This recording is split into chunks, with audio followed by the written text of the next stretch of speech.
Hi, Nengi. Thank you for joining us today. Thank you for joining Africana in our podcast. It's a pleasure to have you here. Thank you for having me.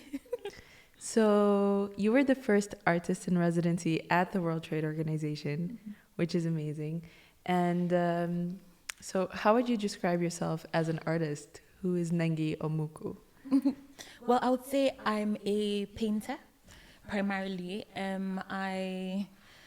I studied painting for a while and started practicing properly out of school in 2012. My work sort of fluctuates between figuration and abstraction. And I think at the forefront of my mind, I'm constantly thinking of how to speak about the body and how to speak about bodily experiences, I guess. Yeah. And how was your journey throughout the arts? How did it all start? So I decided I was going to be an artist when I was 11. You decided. It's pretty early. I was like, this is it, guys. And from there, I told my parents. Then I won an award, got to meet the Queen of England. And from there, went into art school at the Slade and just stayed for 4 years for my bachelor's, 2 more years for my master's. And once I left, I started practicing. And how did you decide at 11 that's what you wanted to do? Well, it was my first art class, actually. And I was sitting there and drawing or painting or doing something artistic. And I realized that is the feeling that I wanted to have with me for the rest of my life. I Do you love see, that. you know, like when you just feel centered and you just feel like you Where just you feel like belong. in yourself. Yeah, exactly. Where you belong, doing something. Yeah. So that's why I decided. Yeah.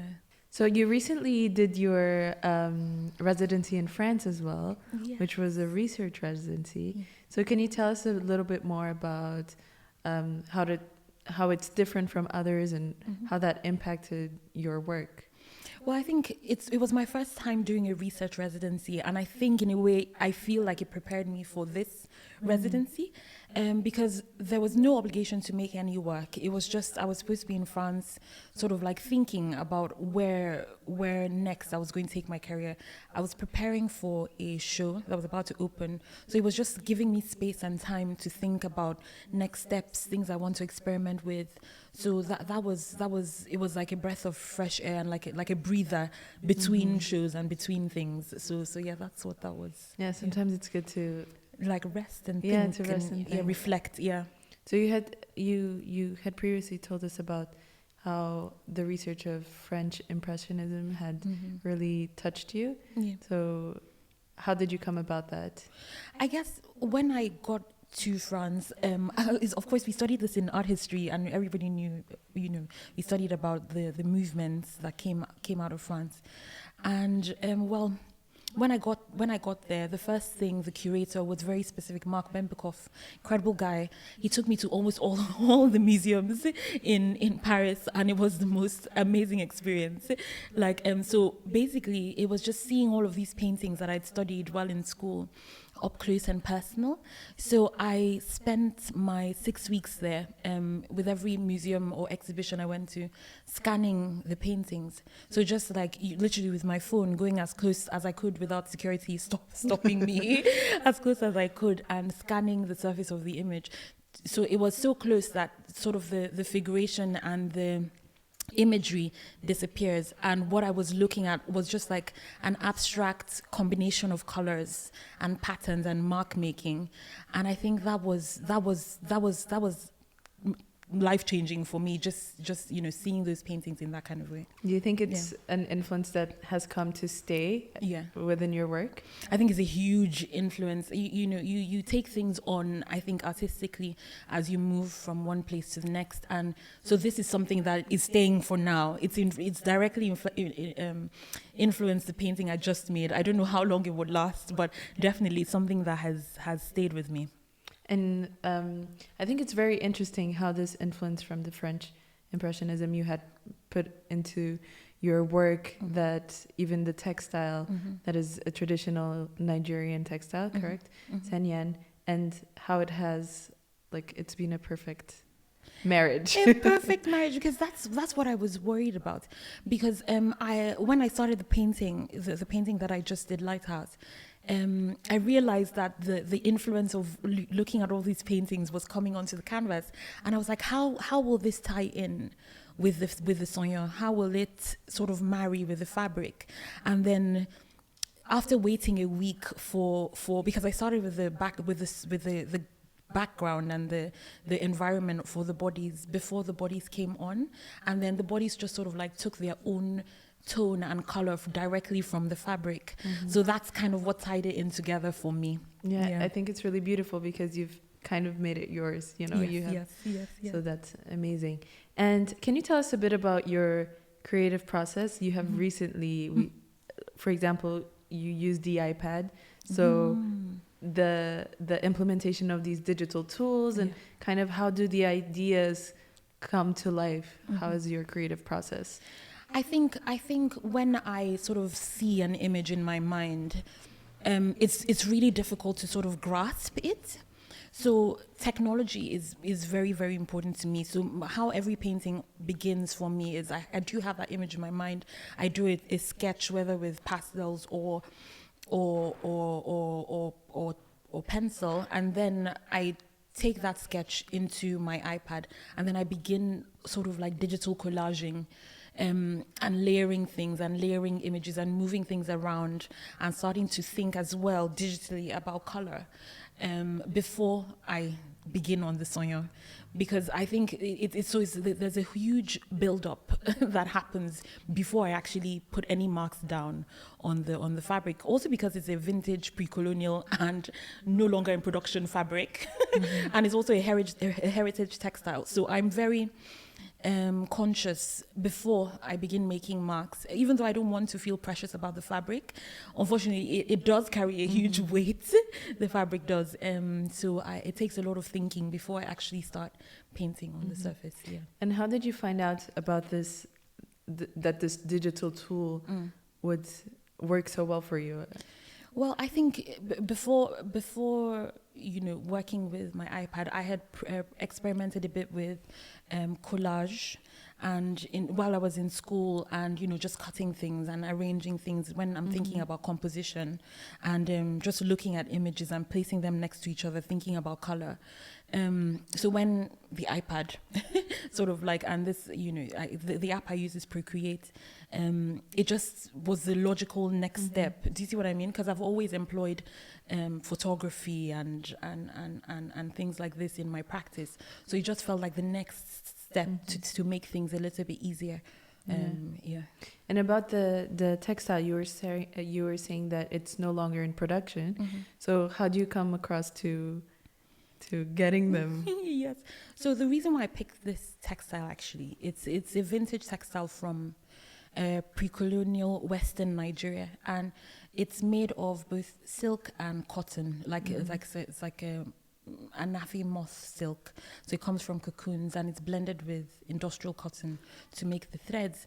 So because that process of weaving in this kind of way is so laborious and so time consuming, it's no longer in production, and people also don't wear the fabric anymore because it's so heavy, and Nigeria is very hot. So what they do is people just sort of like sell the fabric off, or I approach friends and I ask them to give me this fabric because it's just so high quality and it's just perfect for the kinds of paintings that I want to make. So yes, I sort of like go through vintage markets, and when I'm lucky, I find a complete set, or whatever I find really I take.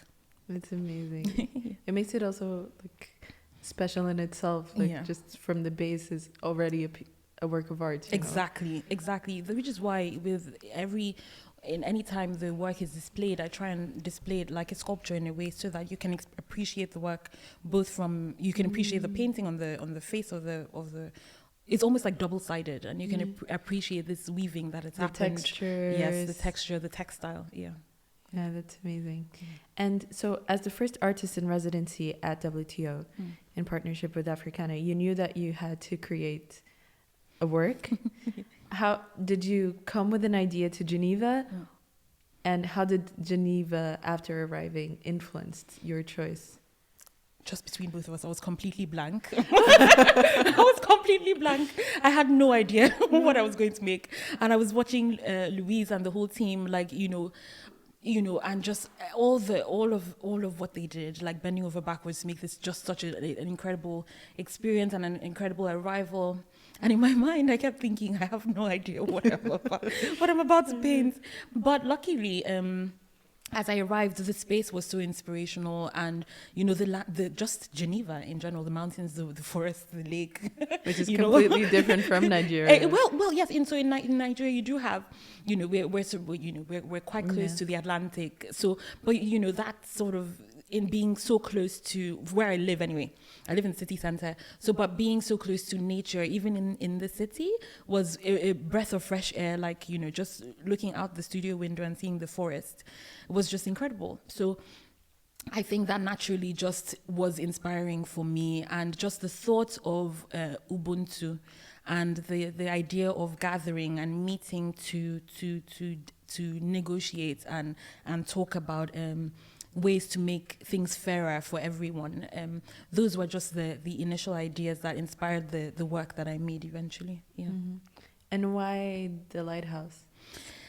So before I left, I saw my niece just sort of like playing around, and I'd asked her to sort of stand for me just in case I needed her image, because I try wherever I am. If I see something inspirational, I just take a photograph of it and just move with it and wait till it becomes relevant.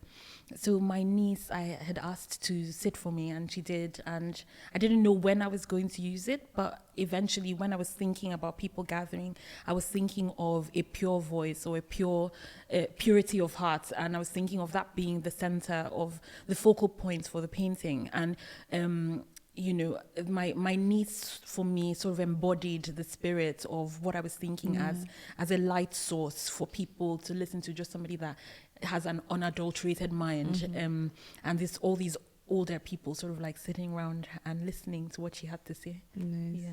And what about your other work, The Bench? Yes. Which is beautiful as well. So the painting just finished yesterday. So I guess for that one, it's a way of just thinking and reflecting. And while I was painting as well, I looked out of the window, and I had this beautiful view of the park. And I saw a woman just sitting in the cold by herself and just sitting on the bench, and it seemed like she was deep in thought. And I just appreciated that moment of stillness. And so that I quickly took a photo, and that's what inspired the painting. But I wanted it to be sort of like a double-sided bench. So it's like you can see her front, and you can also see the shadow of her in the background as well. And the landscape is inspired by a photo you took. You took I feel honored. of the park as well, and just the hints of yellow that come into the background. So after I painted the background, I realized that I wanted the body and the figure to be quite simple and not too busy, and let the sort of like surface breathe. It's beautiful. And I think it's interesting because, as you said, the stillness of a bench in a park, but at the same time, it goes through so many moments of reflection. So many people pass through. Yes, exactly. So many lives. And I walked through that park almost every day, coming in. And of course, I didn't sit because it was too cold, but I did walk through every day. And it's a beautiful. Yeah, it's a good memory as well, because it's literally a place that in Geneva that influenced you. Exactly. So talking about places, you are from Nigeria, from Lagos, where you're also based.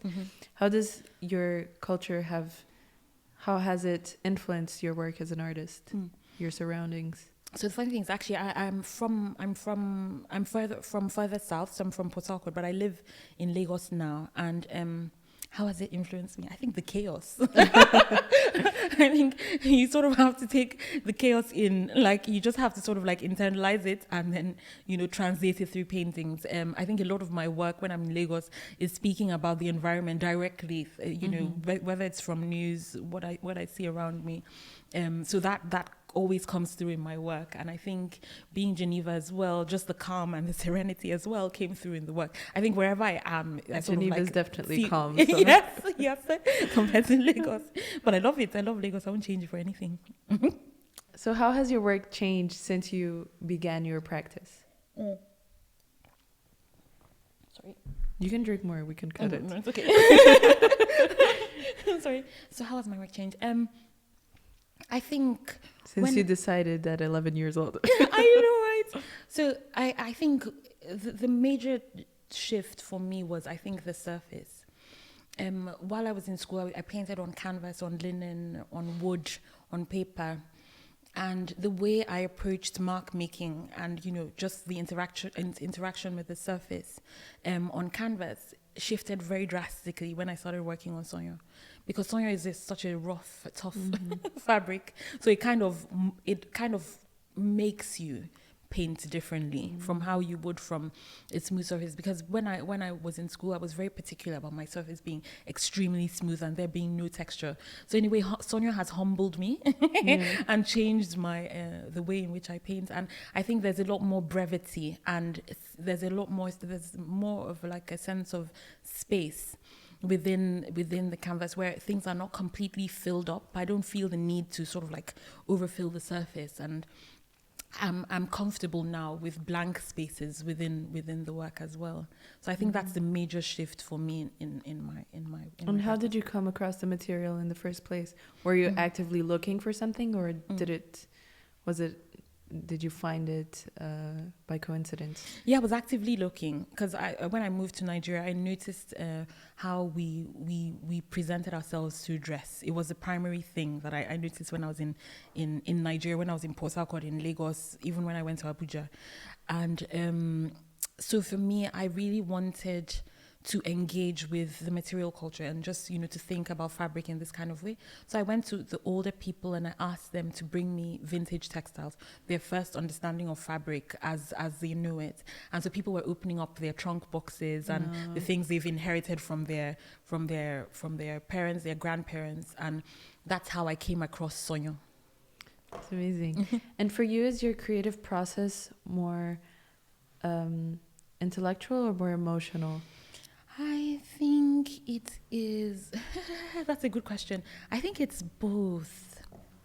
But I think probably more emotional than intellectual. I think I am a little bit obsessed with the surface of painting, because it does have this quality.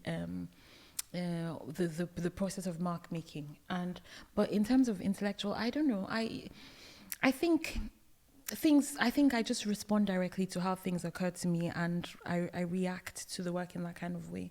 I do a lot of research before the painting is made about what the themes I'm thinking about, the fabric I'm working on, ways in which the fabric can accept paint, how it will be archival, how it will last, through time. So I think the intellectual part comes through in the methods and materials before the actual painting, but my approach to painting is very direct and very direct. And how did you think this residency was different from others? How do you think this is going to impact your work? How was this experience as a whole? Well, I'm looking for a studio now in the south of France. Well, no, but I think I just realized that I realized I love nature, plants. I was a gardener actually and a florist in the first years after I came out of school, and I was not selling any work and I was completely broke. So I worked as a gardener and a florist for almost 3 or 4 years, and I've always loved plants and nature and things like this, but it's never translated into my work because I just not known how to sort of express these things in my work. Like, how do I engage with that degree of beauty in a painting? It felt almost like not allowed in a way. But being in Geneva and just how nature has sort of like, and just the environment has forced my hand to sort of find a way to speak about this kind of beauty, and then it's sort of like a rough and almost sometimes ugly. There are parts of the painting that are actually quite ugly, I think, ugly and rough kind of way. I think so. I think that's the major influence of being here, like just finding ways to speak about nature and beauty within the work, something that I hadn't really done before. Yeah. Well, I love your portrayal of nature in these 2 works that you did. Thank you. You were successful in that for sure. Yes. And so, given that we are here invited by the World Trade Organization, I wanted to ask you, how do you think art has an impact in diplomacy? What is the role of art in diplomacy? That's a very good question.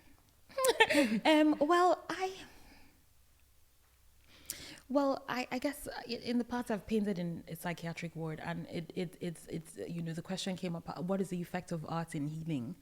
And now I'm here in this sort of like center of trade, and what is the effect of art in trade and communication? I think the effect really boils down to how people read the work, what people take away from the work, and how it affects their choices following seeing the work. You can't. I don't think that art has a direct impact. I've always said this. Art can't really change the world. It's just all about how the individual encounters the piece and how that change it sort of happens with the person. I don't think that art can like affect diplomacy in general. It's not something that I think can happen, but I think it can affect the individual. Yeah. So was there a special moment throughout your career that you saw as a pivoting point, or that you really found yourself as an artist? It was 2012, when I moved back to Nigeria, and I felt so lost because I'd been in England for 8 years without visiting so much, visiting home. So I remember coming back and feeling like I was seeing everything like an outsider.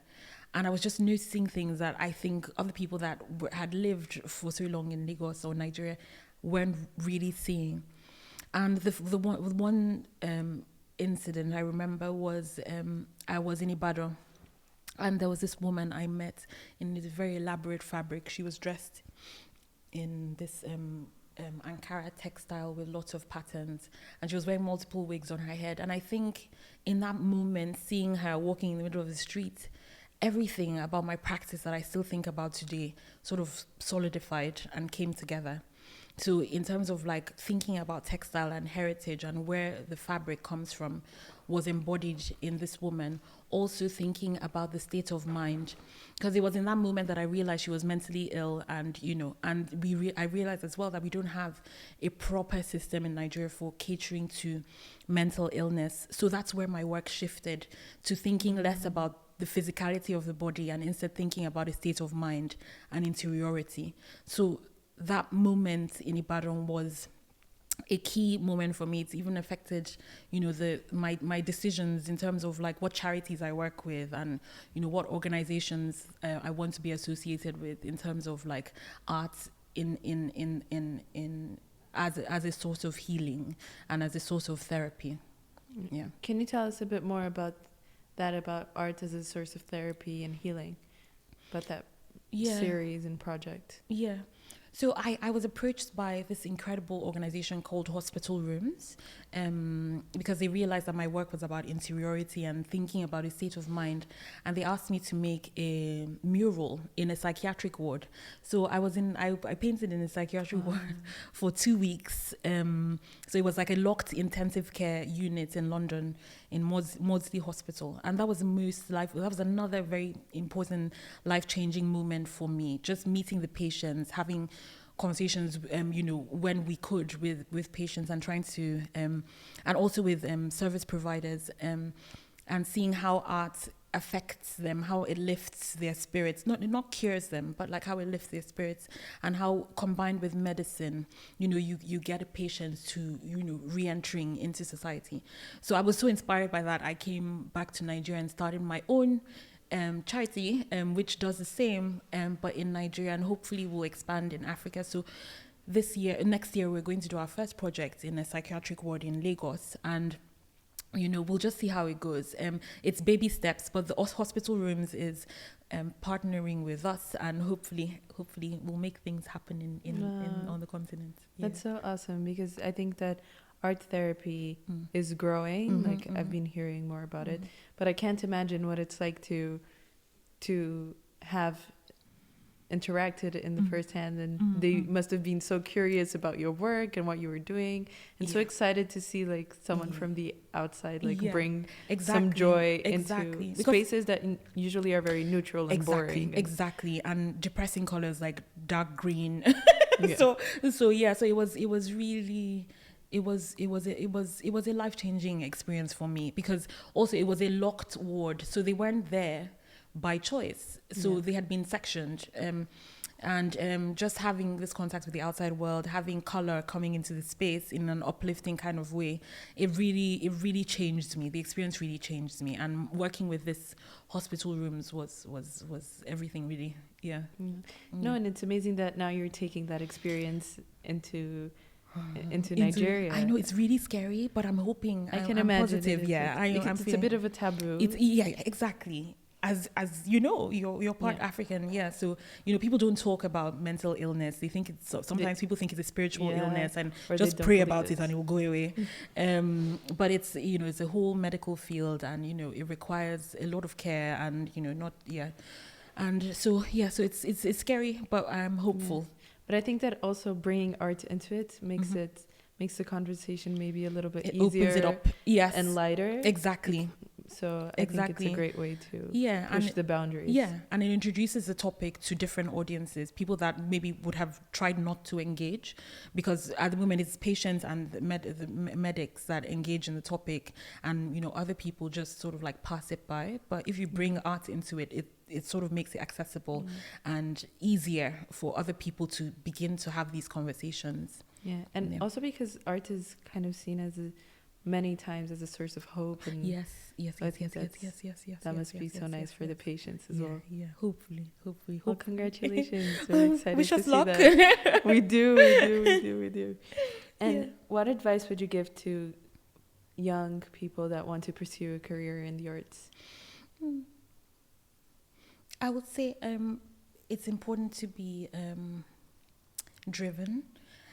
Also, it's important to be patient, because I think things happen at different paces for different people. And I think, if you just keep pushing from sort of like your source, from whatever is flowing out of you, and be patient, but also be strategic about where your work is placed, how you present yourself online, on social media, through your website. Always present yourself in the way that you want to be seen. To be perceived. And I think things will eventually add up. The right people will notice, and things will sort of take off from there. Yeah, I think that's sometimes a challenge for artists, that obviously they want to create and then they forget about the strategic part of being an artist, which is very important for the success of an individual. So that's an interesting thing to point out, definitely. Yeah. Because I think most of the opportunities that I've had, which is strange actually, have come. Most of the best ones have come through Instagram. It's insane. It's insane. Like I met my gallery through Instagram. Louise, for this whole project, contacted me through Instagram because I wasn't checking my mail, but that's another story. But so a lot of opportunities actually have come through my DMs. So it's important, like how you present yourself. And to be aware that every platform is an opportunity. Exactly. Right? Exactly. Of conversation, of networking. Exactly. Etc. Of presenting your work, because at the end of the day, nowadays, when you hear about someone, that's the first place you're going to look for. That's the first place, It's your portfolio as well. It's your portfolio. It's an online portfolio, So last question that we always do to our guests. When was the last time you felt truly inspired? In the park. In the park by the lake a week ago, like when we were walking. When we were together? Yes. It was so beautiful. All the colors. Yeah, it was beautiful. It was super cold. Nice. It was really cold, beautiful. But it was gorgeous. Yeah. When you asked me to take the photo. Yes, exactly. So it was the perfect last piece of the puzzle. I know, right? Because I was waiting. Yeah. I think that's what happened with that painting. I was really waiting for what the background would be, and then finally. Well, I'm so glad that worked out. It looks beautiful. Thank you. So thank you, Nengi, for joining us today. It was a pleasure to meet you. You're such an amazing person with an amazing energy. Oh, thank you. And I hope to see you soon. Yes, see you very soon. I hope to go to Nigeria. You have to come to Lagos. You have to come to Lagos. Yeah, definitely. I invite you. I'm sitting here in front of the cameras. I'm going. Good. Well, thank you. Thank you for joining us. Thank you so much again.